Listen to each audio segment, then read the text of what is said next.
Well, hey everybody, Leslie here. Just a reminder that the Paralegal Inner Circle class is open right now, and the Cover Letter Secrets class is available. Okay, so I will post links on the page today. So glad to be with you today. Today we're going to talk about what happens when you grow out of your paralegal job, that you go beyond the job itself. And what do you do? What is there for you to do? And let's say that you went into an area of law that you love, but where you're working, this could be one scenario, but where you're working is making you feel stuck because they don't allow you to fly. They don't allow you to do or work cases from the beginning to the end. You're just given little tasks to do piecemeal. But after, the first 5 to 6 months can be tough. They can feel tough and challenging, sometimes overwhelming. But then you start to get the hang of it. After 2 months, you start to see a bigger picture. You start to understand what you have to do. You feel like you're moving like a snail, but that's perfectly normal. But when you're at your first legal workplace, wherever it is, for that first year, you're learning like crazy. It doesn't matter. You could have a PhD in paralegalism, but you have a lot to learn in that first job, always. So you get to your 11th month or 10th month even, and you feel stymied, you feel stuck, you feel stagnant. You don't feel that you're progressing in your knowledge. And you might think, well, I really love it here though. I love my coworkers. But the pay is not what I need it to be, number one. And number two, I need more responsibilities. Now, I want you to think about what you need. When I first entered the legal field, my spouse had a good job, and that's where the health benefits came from. So I didn't have to worry about that in the beginning. I had to worry about it later when we moved to Florida, but I did not have to worry about it in the beginning.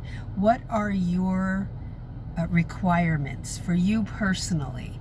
Not just benefits, but what floats your boat, what makes you happy. And that's important when you're thinking about, well, should I leave? And don't be afraid to leave. But as my dad said many moons ago, have a job before you leave a job, if at all possible.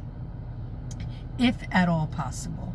So is there anything wrong with doing that? No. But you may be in your first job, you may grow past what they're allowing you to do. So remember that as you land that first job, give yourself some time, give yourself really more than 6 months to grab hold of the knowledge. You should be taking notes all along the way about what you know how to do. This is so important, because if after a year you're ready to move on, for me, it was 7 months. But if after a year you're going, this isn't cutting it for me. I need to move forward and have something more challenging. I mean, it may be for those of you who land a job where they're letting you do everything and you're trying to just figure it all out. That may be the job that you stay at for a while. But what if the pay is not what you need it to be? You need to trade up. Okay, so you could be growing out of the job mentally, where it's just not enough. It isn't challenging enough. There aren't enough responsibilities. And it could be both. Or the pay was for an entry-level person, and now you have a bank of knowledge that you can trade up on. Okay? That's why I tell you, when you're in that first job, write down everything you're learning, because you're going to have to talk about it in interviews and in your cover letter. And that's why I put out the course Cover Letter Secrets class, because people need help with that and articulating what it is you know how to do and how to do that properly, so the hiring attorney takes notice. Okay, so I found myself after 7 months, I had worked 3 or 4 trials already with an attorney who took me under his wing. They reneged on a raise that they said would be possible at the 6-month mark, and that just, it was not for me, it was very disappointing. And then I was feeling that I was stuck and I needed to unstick myself and move on to another law firm. Went to a different area of law entirely. Went from probate and condemnation litigation, estate planning, all the way over to personal injury, which is totally different.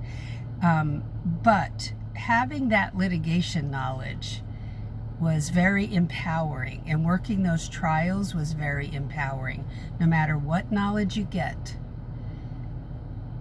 it will help you in the future. So that's why write it all down, because it may be that you need to make more money, and number 2, you need to be challenged more. Or maybe the challenge was just fine and you need to make more money and you've outgrown this job. That is very common. So don't feel that, oh my gosh, I've only been here a year, people will look down on me. No, there's nothing wrong with saying you need to make more money for your family. I said that in interviews very often, okay? And having worked at a beginner's job at first for very low pay, and then raised my salary myself.